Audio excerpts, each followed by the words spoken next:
Dans les années 40, 50 et début 60, en Indonésie, il y avait quelqu'un au pouvoir qui s'appelait Sukarno. Sukarno, c'est un genre de Kadhafi, c'est-à-dire il a mené une politique islam modéré, nationalisme un peu anti-impérialiste en mode non aligné quoi, et une ouverture à la gauche, et il y avait des communistes dans son alliance. Il était tourné vers le bloc socialiste entre guillemets, et en 65, il y a un coup d'état. Suharto, les généraux indonésiens soutenus par les Américains et les Britanniques mettent comme bouc émissaire de ce coup d'état raté les communistes. Et ils décident de résoudre le problème en exterminant absolument tout le monde. Et donc la CIA, via l'ambassadeur américain à Jakarta, donne les noms de tous les communistes du pays. T'as l'armée australienne qui était présente, qui se retire pour laisser faire.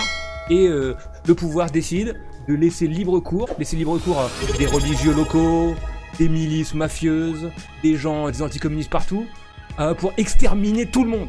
Et donc les chiffres sont un petit peu difficiles à avoir de manière précise parce que ces gens sont encore au pouvoir aujourd'hui, et ce qui fait qu'il n'y a jamais pu y avoir vraiment de recherche précise sur les charniers, les corps, les gens qui ont été tués, parce que les victimes et leurs enfants vivent dans la terreur constante.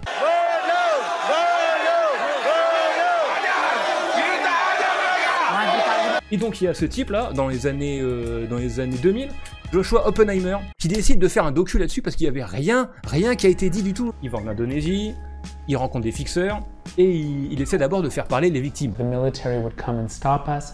I would be arrested, our crew would be arrested, our equipment would be taken, or we would be detained.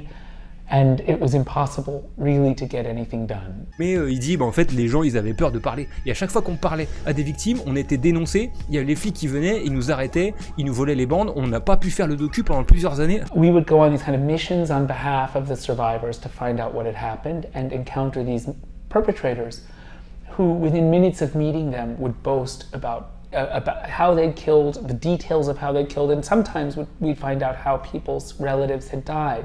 Il s'est rendu compte que, en parlant aux tueurs, il n'y avait aucun souci en fait. Les tueurs, ils revendiquaient à mort, et ils étaient très fiers de ce qu'ils avaient fait parce que ils étaient glorifiés par le pouvoir en fait.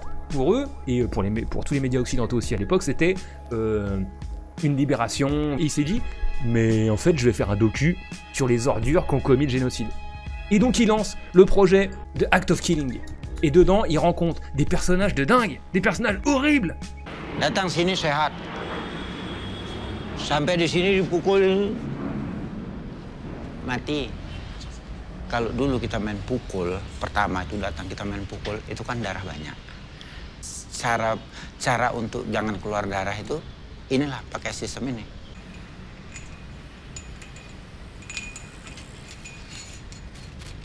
Ya, ente duduk aja sini, Lat. Mereng lah sana nih. Ini. Perasaannya mesti diperagakan. Nah. Beginilah caranya supaya jangan darah itu terlalu banyak. Tahu kan?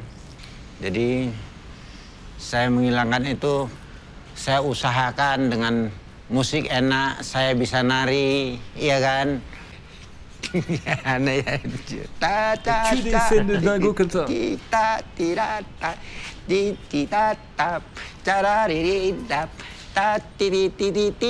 Son pote à côté. Une polémique éclate aux États-Unis lorsque la journaliste Cathy Caden publie un article accusant des membres du département d'État, de la CIA et de l'ambassade américaine à Jakarta, et en particulier l'ambassadeur de l'époque, Marshall Green, d'avoir joué un rôle direct dans les massacres, notamment en fournissant aux militaires indonésiens une liste de 5000 noms de personnes à éliminer. En 2017, les documents américains, récemment déclassifiés, montrent que les États-Unis avaient une très bonne connaissance du détail des massacres organisés et ont apporté un soutien à l'armée indonésienne, tout en menant des opérations secrètes visant à provoquer un affrontement entre l'armée et le PKI, y compris des campagnes de désinformation. Et ça là, c'est la milice fasciste qui est encore aux manettes, la Pancasila Youth. On jouait un rôle dans les meurtres de 65-66.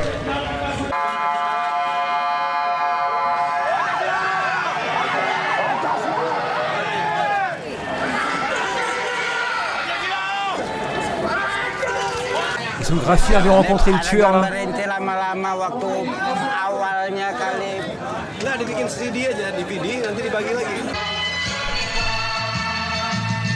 Le Pancasila Youth a 3 millions de membres.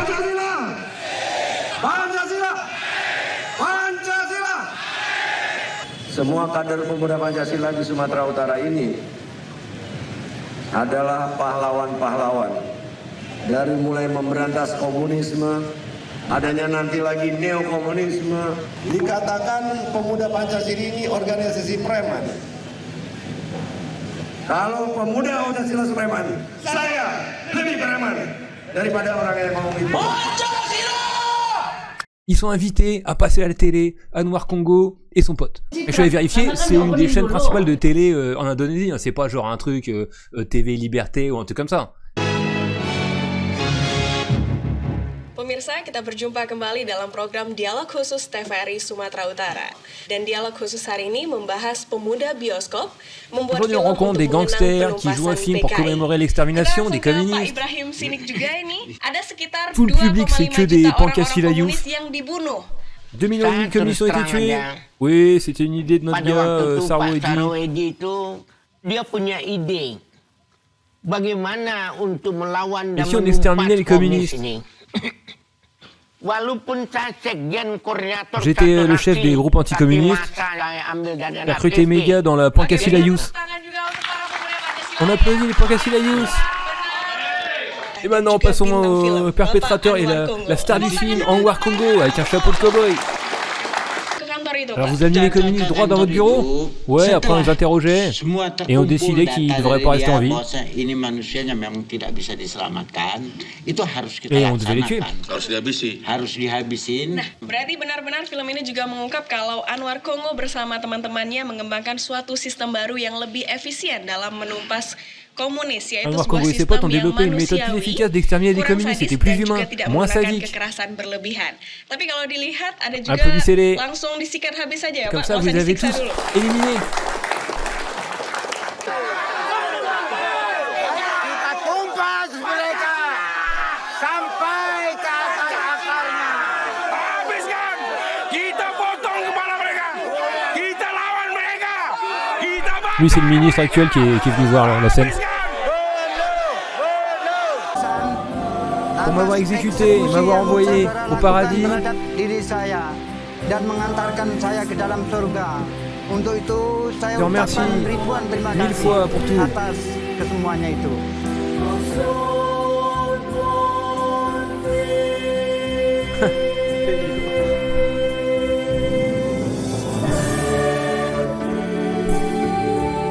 Suite à ce coup d'état de Suharto, il y a eu, les Américains ont mis en place direct, ils avaient prévu le coup, en dégageant Sukarno, ils ont mis la Berkeley Mafia, un groupe d'économistes indonésiens formés aux States, qui ont été tout de suite shipped, amenés là-bas pour prendre le contrôle, et ils ont tout libéralisé, ils ont laissé genre Lockheed Martin et plein de boîtes américaines prendre le contrôle de l'économie, et c'est encore le cas aujourd'hui.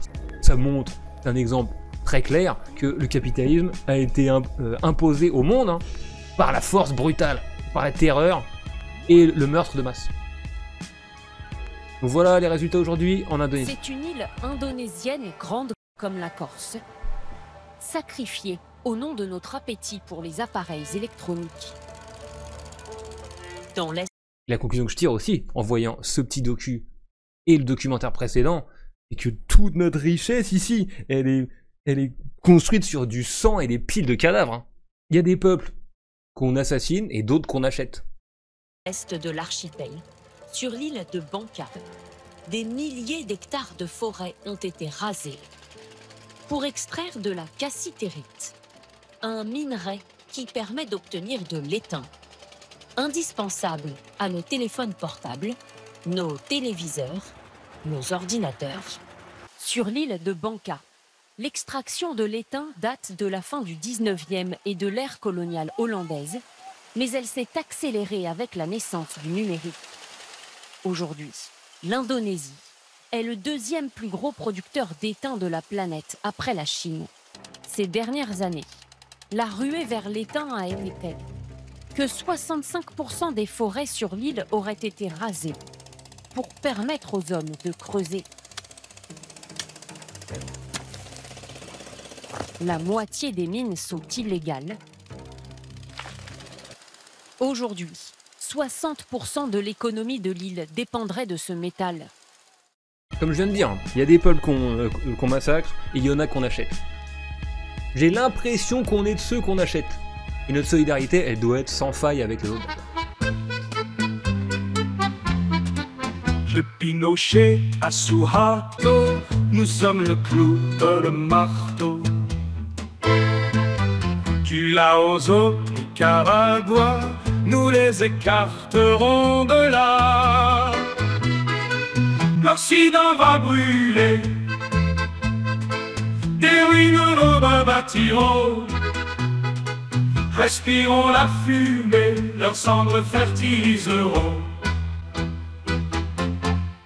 Macron veut envoyer des troupes, mettre la Russie sous sa coupe. Souvenez-vous, en Indochine, nos frères ont crié au Chimie. L'Occident va brûler, des ruines nous rebâtirons. Respirons la fumée, leurs cendres fertiliseront. D'Hiroshima à Tripoli, souvenir des États-Unis. Pour l'uranium et le cobalt, leur soif française n'a pas de halte. L'Occident va brûler, des ruines nous rebâtirons. Respirons la fumée, leurs cendres fertiliseront.